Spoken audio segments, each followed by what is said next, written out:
Good afternoon, everyone. We are back for our first OnTap season or OnTap session for the 2024 season.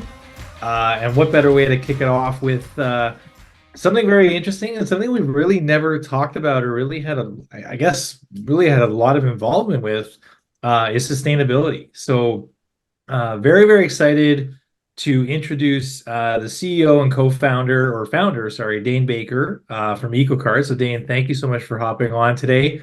Very excited to connect with you. We've had some opportunities to chat. Do you want to just quickly introduce yourself and say two words about who you are? Yeah, happy to, and thrilled to be here. Thanks for having me.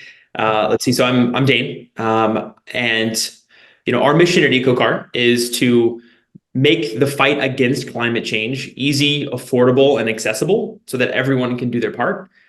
Said another way, we're trying to make commerce a force for good in the world. So that's us in a nutshell. Yeah. What about you, Dane? Tell Love it. me about you. Who is Dane? Yeah, Dane is a guy on a mission. I have Nice. started a couple companies, multi-time founder. So started a few companies, all have centered around this general mission of trying to make the world a better place. The last business that I started was a sort of trying to leverage the sharing economy to reduce consumption. We figured if we can actually mobilize the sharing economy in a way that could scale, and we did so, and we applied it to a market and an industry that had high carbon footprint. We can actually reduce consumption and reduce the overall net carbon impact in the world. And so that's what we set out to do. It became, over time, very difficult and expensive to maintain this ethos as we scaled the business. We realized that we had to basically choose between growth or sustainability, and we didn't want to have to choose. And so we basically started to do a bunch of research and figured out about the carbon market and everything that we could do, and really realized there was an opportunity here. So we sold the prior company and jumped full force into EcoCart. Very cool. Dane, that's Nice. awesome to hear. I love to hear other founder stories. Just knowing that as a founder myself, that we're not alone in the world, that we all kind of go through the same things. Really quickly on who I am. I am Josh Grelick, CEO and co-founder of Arctic Leaf. Similar to Dane, serial entrepreneur. But at this point, we're focusing pretty heavily on mid-market to enterprise e-commerce brands.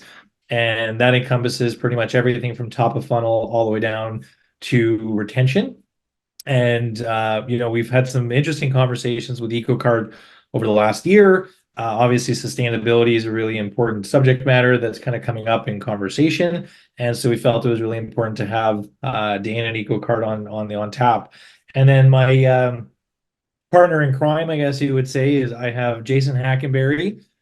So Jason, it's not your first OnTap, but this is, I guess, your first OnTap as the new head of partnerships. You want to just quickly introduce yourself? Sure. I'm just a fly on the wall on this one. No. So, Jason, head of partnerships here at Arctic Leaf. A little bit about myself. I spent over a decade in e-commerce, primarily in a director role, mostly in the apparel industry. That's one of the reasons why I've been so interested in sustainability is my experience in apparel. I know that's just a very small segment of commerce, but seeing it firsthand, the practices or lack thereof made me interested in it. So I think, like most people on this webinar, I'm essentially here to learn, and I'm here to learn from you, Dane. So I'm really excited to join you guys today, and let's get this going. Love it. All right. Awesome. Well, we did the quick intro. So, what we're, on taps it is a webinar, but important to obviously make sure you guys have a beverage. If you don't, go get one. You can, it's 5 o'clock somewhere. I'm a coffee water type of guy over here, but Water. there you go. And then, so what we're going to cover is, why do we care about sustainability? Why is it important, right? And then I think also just like, what is sustainability in e-commerce, and what are the goals? So, sustainability, feel good, it's all really important, but like, what actually is, and why do we care about it, and why should we care about it? And then, obviously, with e-commerce has changed significantly in the last 5 years. We all went through COVID. E-commerce grew 10 years in 10 months. So how is that? How is sustainable e-commerce changed in the last 5 years? That's going to be a really interesting one, Dane. I'm very interested in learning that one. Because you're the guy. You know it all, right? So you've been at the forefront of all this.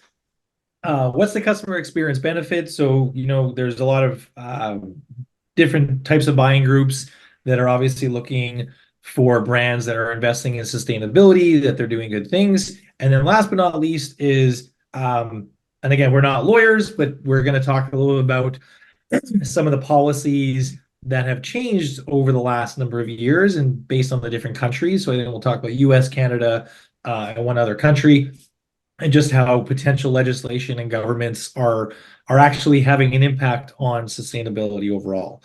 So a lot to cover in a very short period of time. When we were putting this whole thing together, Dana and I kind of joked about we can probably talk for 5 hours on these subject matters here. So but we'll kind of kick it off right away. So why sustainability? Sustainable e-commerce refers to online stores. So Dane, just, I know you kind of touched on EcoCart's story, but like, give us a little bit more meat about it. How are you helping merchants, champion sustainability, making it easy and affordable? Kind of give us the crux of it.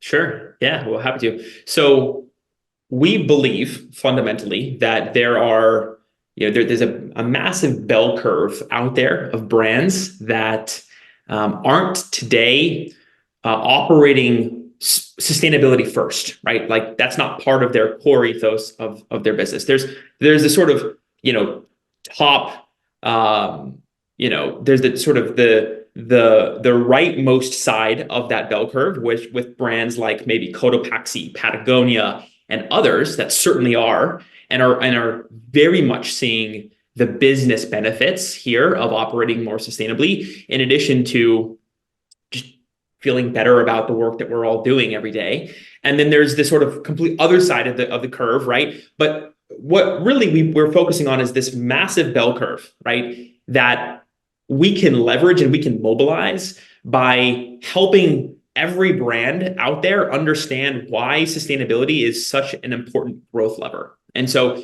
our focus there is that bell curve of merchants. And of course, that x-axis there is, sustainability ethos, so to speak, right? And we're trying to mobilize the vast majority of brands that can truly do something and help out the world around us. And again, like I said, our mission is simply to make commerce a force for good in the world. And we really have to do that first by educating the market around us. And so I like to say I'm very much the chief evangelist of EcoCart, and I do a lot of educational work. And we as a business do a lot of educational work to the market around us to actually push that forward and evangelize, right? And so we are in general helping make our merchants champions of sustainability. And we have, the way that this looks from a very tactical perspective, we've developed the technology and it is productized through a Shopify app and an API that plugs directly into a merchant's website, calculates their carbon footprint, and then empowers their shoppers to make their orders carbon neutral at checkout. Helps their customers and shoppers take climate action at the point of sale. That's such an important concept. Again, we're trying to reduce the barrier so that everyone can take climate action. And we found that there's a significant portion of shoppers that actually do at checkout decide to add a few extra dollars or a few extra cents to their order to make it carbon neutral or even climate positive in a lot of cases. And so in some cases, this is up to 70 or 80%. We were at a conference last week and one of our merchants pulled us aside and said, and they onboarded with EcoCart about a month or two ago. Everyone would certainly know the brand. We have a case study coming with them, which will come here soon. But they're in this sort of alternative coffee, sort of mushroom coffee space. And they were like, we love EcoCart. 80% of our customers decide to make their purchase, to take climate action at the point of sale. 80%. It's massive. And so such an important concept. And we're just simply lowering the barriers so that any brand and any consumer can take climate action. So that's the EcoCart story and our mission in a nutshell. Yeah, I was going to ask you, like, why does someone actually want to work with EcoCart? But you kind of answered the question before I got there. So obviously, offsetting carbon footprints, taking making things climate positive. Can you actually just define that? Like, I know I'm going a little off script, but like climate positive, what does that mean in layman terms, right? Yeah, absolutely. So two terms here to define probably. Carbon neutral is offsetting the carbon footprint that is equal to whatever the emissions of that order was, right? So let's say, we calculate the emissions to be 42 kilograms of carbon. We are that carbon neutral would be simply offsetting that 42, that equivalent 42 pounds of carbon by doing some good in the world, right? By either planting trees, building wind farms, sustainable agriculture, et cetera. So it's a quantified offset of the negative impact of the carbon. Climate positive would just simply be doing more than what the purchase that that is sort of in question actually emitted. So it's effectively leaving the world in a better place than we found it. And a lot of our brands are opting for that versus just sort of compensating for and equaling out or balancing out their own emissions. That's, you know what, already worth the time because I did not fully understand the two differences between, climate positive and carbon neutral. So thank you for sharing that. Kind of moving, I mean, I think that's actually really cool. Like when you kind of break it down, and you give people opportunities to kind of say, hey, you know what? I recycle on a given day, I make compost, but here's an opportunity to kind of help offset certain things, especially if they're shipping and they're purchasing things that are traveling from all over the world. We should be taking care of our world as it's definitely an important, an important aspect of our day-to-day lives, right? So I think what you guys are doing is pretty cool as far as trying to help the world, help people shop sustainably, shop in a more appropriate manner. So very interesting kind of background of where you came from.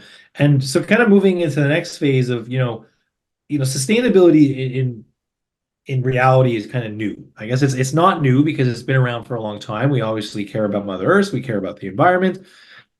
But 5 years ago, very different to where we are today. Can you kind of talk a little bit about some of the differences of where we were comparative to where we are today, and maybe even kind of, not a crystal ball into the future, but just kind of like where some of these things might be going, right? So kind of give a little bit of a history of that. Is that, what does that look like? Absolutely. So maybe I'll start off with like where the world was when we founded EcoCart, right? When EcoCart was incepted. This was probably about 4 or 5 years ago now. And at the time, not many people or even specifically companies were even talking about sustainability, right? There was a very small group of enthusiasts out there, right? Some of those brands and companies that I did mention were at the positive side of that bell curve, right? But there was, this wasn't part of the zeitgeist 5 to 7 years ago. And that has completely shifted on its head. I think COVID was a huge contributor to general consumer awareness around the consumer climate impact, right? And that had tons of tailwinds, right? That really significantly helped. In addition to just increasing the adoption of e-commerce in relation to commerce in general. So all of that over the last 5 to 7 years has significantly changed how consumers and how companies think about sustainability. And it's now really a critical part of every brand's strategy, right? And consumers are demanding it. So you see sort of a groundswell of pressure, but then you also see some regulatory pressure, which we can actually touch on here in a few slides, how that is also shaping the landscape around us. And so you see these two things converging, and the companies are in the middle and they have to act, and they have to have a strategy. And there are a few like really key pillars of a sustainability strategy. Offsetting is one of the pillars, right? And again, like my whole intro to this concept was centered around how we are helping to offset the carbon footprint, right? And that is through doing a good in the world to balance out the equivalent emissions of the purchase. There's also a ton more that every brand could and should be doing. And that is inclusive of, and specifically with regard to reductions, right? So in addition to offsetting the unavoidable emissions, you also should, and your consumers are going to start demanding you over the next couple of years more and more, to also reduce your carbon footprint, whether that's through more sustainable packaging, whether that's through optimizing your supply chain, optimizing your manufacturing processes or your material sourcing. All of these things are incredible levers to pull to further develop a deep connection between your shopper and yourself, right? And you have to do this in a very transparent, authentic way. I think authenticity is key. No brand is perfect, just like no human is perfect. And because of that, the transparency, the authenticity is critical, right? Because companies should, and most are today, taking some action. And you should be communicating that. And you should be very clear and precise and authentic about what that action actually is and what your overall strategy is going forward and what your hopes are for the future. So in a nutshell, offsetting is become a really critical part of every sustainability strategy out there. And sustainability is an incredibly critical part of every brand out there. And so we help brands accomplish all of that, in short. No, that's definitely very interesting, especially even just in my own experiences. I ran a network marketing company years ago where I commissioned 11 of my own products. And some of the things or questions we would get when we were bringing on new distributors or what they were called executives, they'd actually ask about the packaging. They would say, where does your packaging come from? Is it from recycled material? What is your manufacturing process? What do you do with the waste? So it's interesting that and this goes back 5, 6 years ago, right around the time, I guess things were really ramping up. So I'm curious, I saw it firsthand. I'm kind of curious to ask Jason, who came from the apparel industry, right? So background, worked for Versace, has some really deep rooted industry knowledge in that space. And I'm curious to hear your thoughts on how that's potentially changed. How did the apparel industry change? What are the trade-offs that has kind of happened? And what was used to happen comparative to now? I'm curious Jason's opinion on that. Yeah, it's actually funny, Dane. You say you're looking at the differences of what happened between now and 5 to 7 years ago. Because around that time, I was working for a men's apparel brand, and we actually manufactured our own goods. We had our own manufacturing facility. So all of us saw firsthand of that process. Now, I have to state, I was a director of e-commerce, so by no means am I an expert on clothing manufacturing. But I did have a seat at the table with some conversations we had around the material resources. So we were using cotton at one point that used less water. So in theory, that's going to be much better for the environment. And we were doing a lot of marketing around this. That was around the brand's identity. We saw that a lot of our competitors starting to implement bamboo material for their t-shirts, and that was kind of being perceived as much more green. We did our process to try to identify, would that be better? And during that, we realized, now again, I'm not an expert and it could have changed from then and now, but the process to take bamboo into thread to make a garment is actually worse, and ironically makes cotton a better process. Now, they're almost the same type of evil, but it was the struggle that we were experiencing of trying to identify, well, there didn't seem to be a good answer at that time. And we were all trying to do it, and we were all being labeled as greenwashers. But there is a lot of lack of knowledge in the industry. And from my perception, at least, it seems to have changed phenomenally since then. But also, I see a lot of brands struggle with what are the answers, because it's such a skill to know. The base is so deep in knowledge that a lot of brands struggle with really finding out what strategy they can go towards. So I don't know if you have experience with that, Dane, specifically in the apparel industry, but how something like that seems to be good, but actually in turn is not that good. But I guess that turns into the whole idea of offsetting, right? Yeah, that's exactly right. So there's a lot of opaqueness in this market, in this industry, in this space. There's a general lack of clarity on the impact of various actions, and I say that in a intentionally vague way, right? Actions everything that a company does. And so the example that you brought up is really is kind of a quintessential example of this. And we see a lot of this concept also when it comes down to offsetting. One of the key aspects of an offset project is that it isn't doing unintended harm downstream.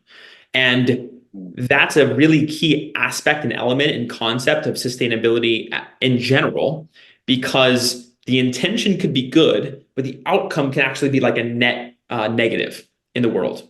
And that's very common, very easy to fall into that trap. And that's why the expertise is really important, right? And so we are in the business of guiding all of our merchant and retail partners to being a deeper expert and champion within sustainability, because all of these things are kind of what you don't see around the corner.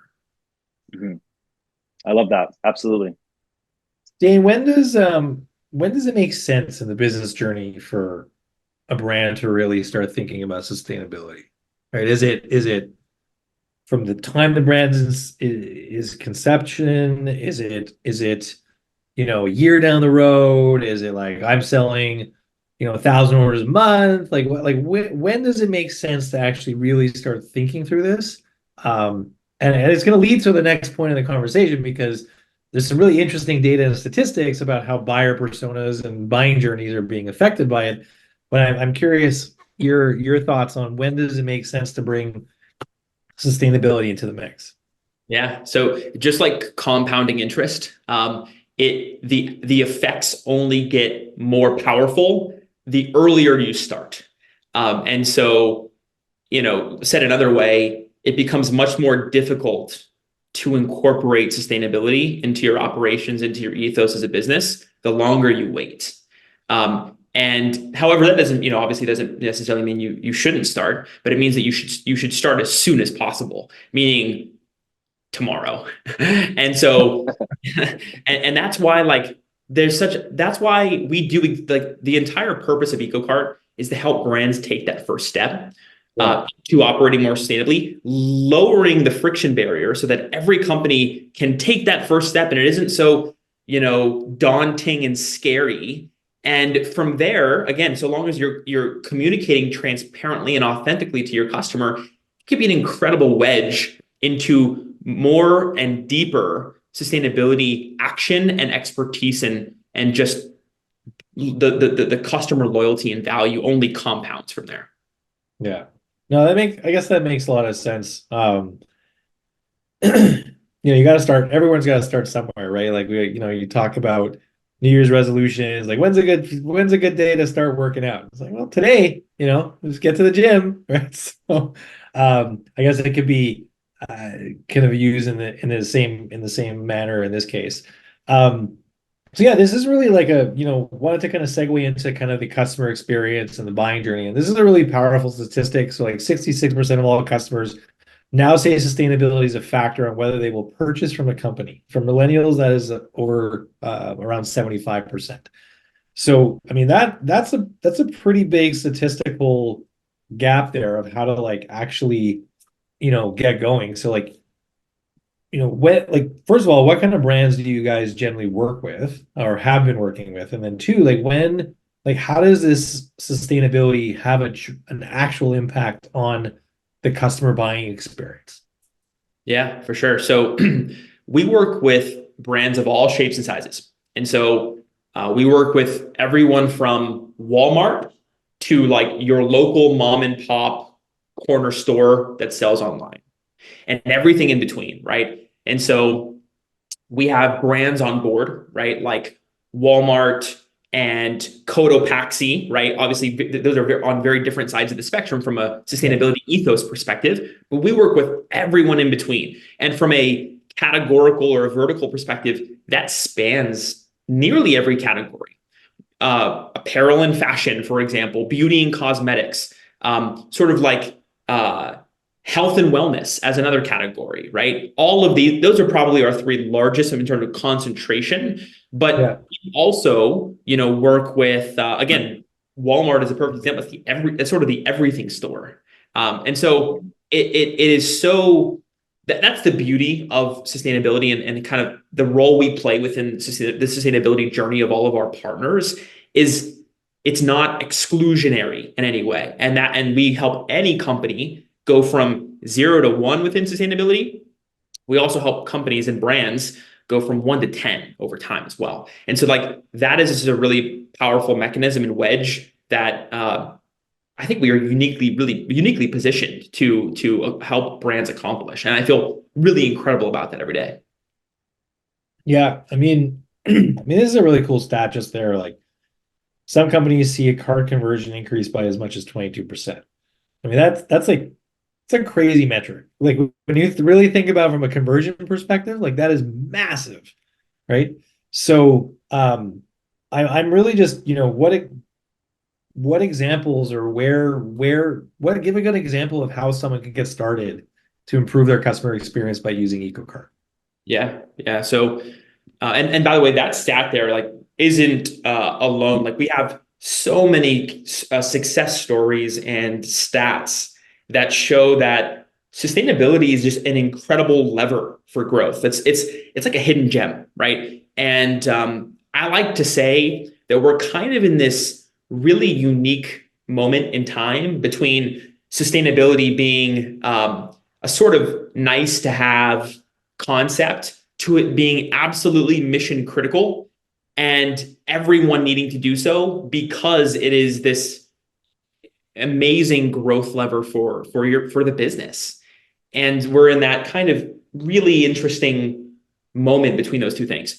So yeah, the way that our brands work with us is we offer kind of an out of the box solution to implement a climate action option into the shopping experience. We like to say we're creating a sustainable shopping experience, and that includes both, at checkout, right? So the climate action option, but also touch points throughout the entire shopping journey that lean really heavily into the authenticity and the transparency behind what brands are doing. And this also even spans post-purchase touch points and re-engagement emails to actually retarget to your shoppers that have an affinity to shop sustainably to drive your business forward directly. There's so many levers to pull in this market and world and space, and we help our brands accomplish all of those through building a sustainable shopping experience. The sustainability touch points and making our merchants a champion of sustainability is, incredibly powerful. Another stat that I can share is we work with a brand called Art of Tea, and their eco-conscious shoppers versus their non-eco-conscious shoppers, the sort of delta there is that their eco-conscious shoppers come back and actually repurchase 62% higher than those non-eco-conscious shoppers. Such a powerful stat. So then the question becomes, if that cohort of my customers is so powerful and so lucrative and so important to our growth as a business, how do I amplify the message to that cohort of shoppers? And EcoCart is the answer. I mean, sustainability messaging in general is the answer, and we're powering that at its core. So just a really, a couple of examples there that just, I think, illustrates how powerful of a mechanism and growth lever this can be. Dane, all you're basically telling me to do is I need to start doubling down on sustainability. So it's funny because Arctic Leaf, we're doing a little bit of a brand refresh. We're going to come out of the gate probably like middle of Q2 with new and improved look and feel, brand voice. So I'm like thinking maybe we just got to, really leverage the sustainable aspect. We're fully remote. We recycle. We got to really play up our game of sustainability, right? So, very cool. Yeah, there's definitely so much.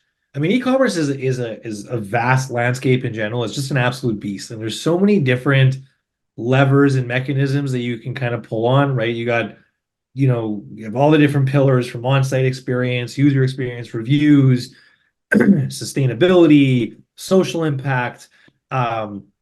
But this is a really interesting statistic and metric just because I think it really shows how customer shopping has changed over the last 5 years.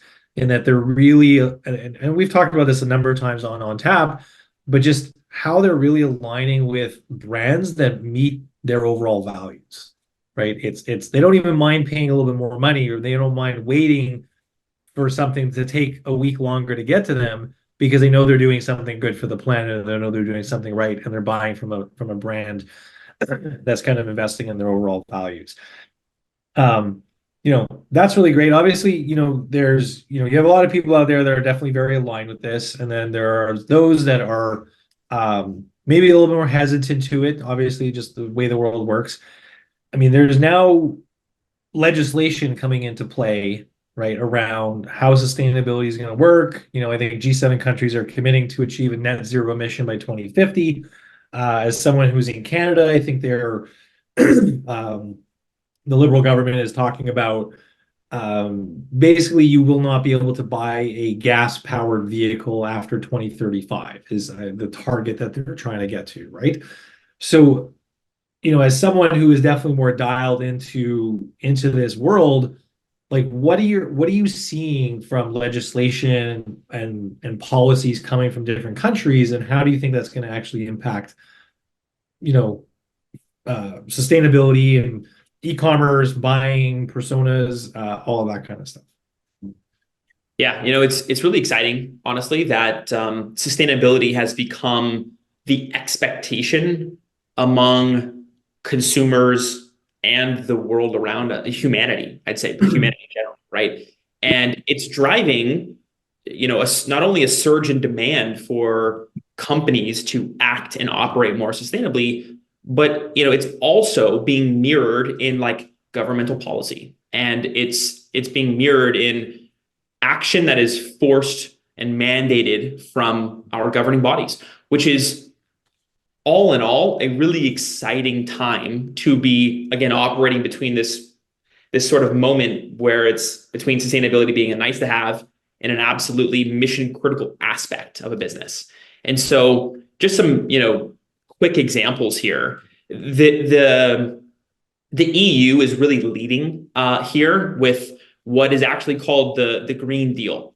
And so over the next 3 to 5 years or so, what we can expect is basically for the EU to strengthen its emissions trading system and introduce really innovative mechanisms like what's called a carbon border adjustment mechanism, which is effectively a carbon tariff on very carbon intensive products, maybe call it steel, maybe cement, electricity, all imported into the EU. So that's like what we're starting to see. As a general rule of thumb, we see the EU acting first, and then other areas and countries following, pretty shortly thereafter, where it's Canada, and then usually the US is somewhere between 3 to 5 years after the EU in most cases.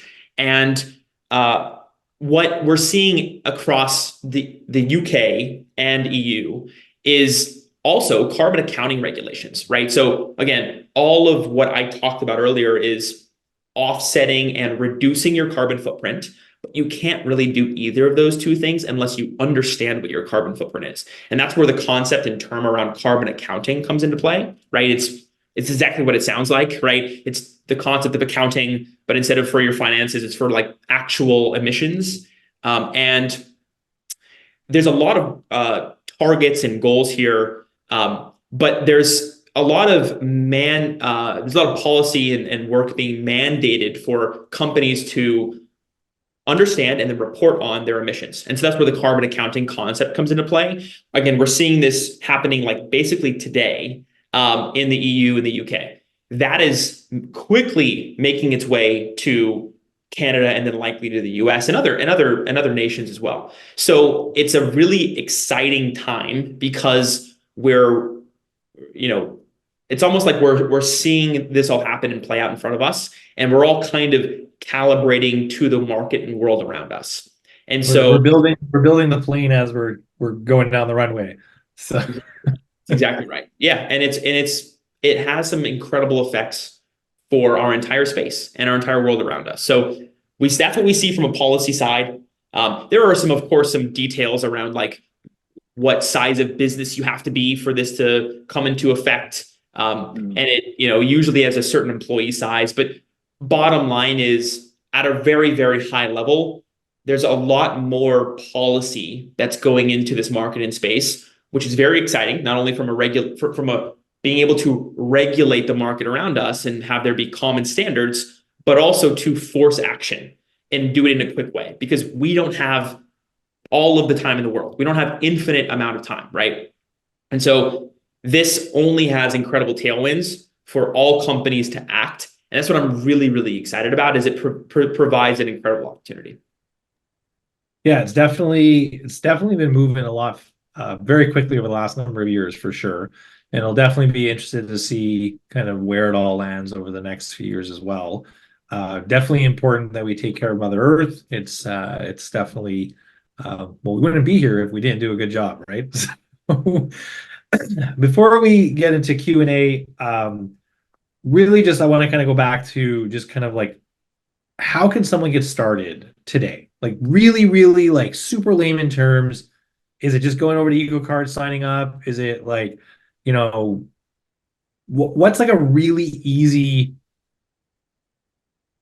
actionable item that a company can take today to get started in sustainability? Well, the easiest step is to first start by incorporating the concept of offsetting into your business. So again, it's an important pillar of the entire strategy that is sustainability. Yeah. It's an incredible wedge in, and along with offsetting is of course the concept of understanding your carbon footprint. So the concept of carbon accounting mixed with offsetting is the probably best and easiest and most effective place to start. From there, those two concepts and things become a wedge into other deeper reduction strategies. So whether it's rethinking packaging, rethinking your supply chain, your manufacturing process, your materials sourcing, et cetera. All of that generally comes later, has a longer term payoff, but is incredibly important to do simultaneously. So first and best place to start is carbon accounting and offsetting. And a great way to do that, of course, is by creating a sustainable shopping experience and allowing your customers and your shoppers to play that role in their own sustainability journey and drive a deeper connection because of all the incredible business benefits. So it's a great wedge in. We kind of, here in this call, this is a great case study, and hopefully you walk away with some pretty clear, actionable steps to be able to incorporate sustainability into your business. Yeah, I think that's great, but I even think it's one step before that. I think it's just a matter of looking. And I think that a lot of companies don't want to look, right? It's a problem for another day, or it's something else to have to think about. So I think actually the first step, and just in my own opinion, is do your own research.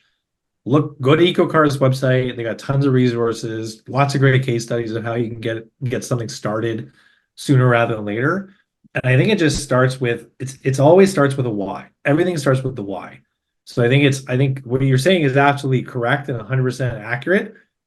But I even think for someone who's not even there yet, it's just doing the research to understand the benefits of how this can actually benefit not just your company, but society and the world and the people around you as a whole. So really appreciate that. I know we're coming up on time. We got 4 minutes. We're really strict on time. We try to make sure everything's done by 45 minutes. So we got a couple of questions that came in. So Katie's going to just ask those questions to Dane. If we don't get through all of it, all of this stuff is going to be put on our blog. We have the recording. We'll have the Q&A. So don't feel like you're missing out on anything if Dane doesn't get through everything in this first go around. So Katie, kick it off. Yeah, and I think we'll start with the most important and most asked question, which is all about returns, because they are a huge sustainability problem. So Dane, this goes to you. What are the best solutions that we have so far for returns? Yeah, well, I'd say the best solution for returns is to reduce returns at their core, at their root. And so high level, there's a few different tactics that our merchants, I mean, we work with 2,000 plus merchants at this point. And so we go through this and we have a very consultative relationship with our merchants. And so we're, actively advising them on this exact topic. So it's probably a really well-timed question while we're here. A few key tactical things that I would suggest and recommend. Maybe first and probably foremost would be just, it may sound obvious, but being incredibly transparent and clear about sizing guides about all of your products and everything. If you're a fashion and apparel company, like that's obviously top of mind. If you're in a different industry and space, the materials breakdown, like maybe even videos of that actual product, and as much transparent, direct information about what that product will look like and feel like and interact like when you actually receive it and start to use it. So that's probably the first and foremost thing that I would recommend. Beyond that is just simply education, probably around the negative environmental effects of returns. And so being transparent about what that carbon footprint is of that return. Oftentimes we see that being a psychological barrier for a consumer to say, you know what, I'll keep this. Maybe they were somewhere on the edge, on the fence for returning that product, and they won't because they'll understand the environmental impact. So being very clear through numbers, a quantified carbon footprint of that return through your experience as you go to actually return something is probably another really great concept and idea. Third and finally is kind of, leveraging programs. So whether it's like a, drop-off point or a local return center of some sort mixed with some sort of a resale program. There's some really interesting concepts out there that are, sort of leaning really heavily into like peer-to-peer returns and sales. There's a company called Freight out there, which is doing some really interesting work here in this space that is effectively taking a return, first and foremost, providing a psychological barrier to return something, but then also for those that do need to actually move forward with return, reselling that directly back to the shopper, another shopper, a different shopper, so that it doesn't actually have to go through all of that ping-ponging through different facilities to actually distribute and handle the logistics of that order. So a lot of interesting concepts there, and hopefully that provides some tactical advice. No, that's great, Dane. What you also shared is a bunch of just really good UX updates also, like when you're I was dealing going with to say the same. yeah, just like sizing charts and sizing guides. Like, what I love just when someone tells me how tall and what the weight is of the model that is wearing the shirt, like can have a massive impact on whether I'm going to buy it. It's like, oh, okay, you're 6'2", 195 pounds. Okay, I can fit into that frame, right? Like I'm good. That's probably similar. So I think you hit the nail on the head. Just being transparent, giving people good data, Yeah. giving people the ability to understand, what it entails to buy the product, what it entails to actually return the product. And I think you're right. If you say, well, if you return this product, it's going to be X percentage of carbon, and like it's going to make people think twice. I really actually do think it makes people think about it. Do I need to change it? Maybe I can give it as a gift. Maybe I can save it for later. Oh, I'll lose the extra 10 pounds, right? So. Exactly. Yeah. And another company that I'll call us that's probably really interesting to look into as you go through this is a company called Treat, Treet. They're just helping companies really create these sort of resale programs that are so powerful by reducing the amount of returns and reducing the amount of consumption. It's just so powerful. And so I'd also recommend looking at Treat. Yeah. Very nice. No, that was awesome. I know we're at time. We have a couple more questions, but we'll make sure to get those on the blog and do a full recap. Just something that we do here at OnTap. This is super cool, but we do send out a survey. We want to hear your thoughts. We value your opinion. We actually want to hear, did you enjoy the content? Was Dane a good, was Dane a good guest? Did he share valuable information? Picking on Dane right now. Did I have something in my teeth? Like, we want to hear all these things. And in order to do so, and if you do that, this is the biggest prize or gift that we've ever given away or have partnered. So this is entering to win up to $100,000 marketing budget, announcing your sustainability initiatives from EcoCart. And correct me if I'm wrong, Dane, but I'm pretty sure you worked with a company that part of their marketing plan was they gave a Tesla away, right? That's exactly right. Yep, we gave them a ton of money, and Nice. they gave away a Tesla. It was co-branded EcoCart plus their brand. They gave it away to one of their shoppers online, and it created a huge buzz and a huge amount of new customer acquisition. So it was like a really powerful, multiplier effect here. Yeah. So Love that. all you gotta do is just tell us what you think, and then you guys get to be entered into $100,000 marketing budget with EcoCart.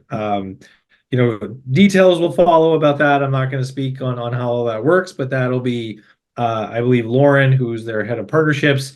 So definitely make sure you fill out the survey. We want to hear your thoughts. It just really helps us tailor our guest speakers, the content, or what are we doing right, what are we doing wrong, and how can we potentially improve. So with that, Dane, thank you so much. Like really, man, this was super, super insightful, very knowledgeable. I learned a whole lot of things. I know Jason's got probably 100 more questions that he's got behind the scenes and we should definitely probably want a part two.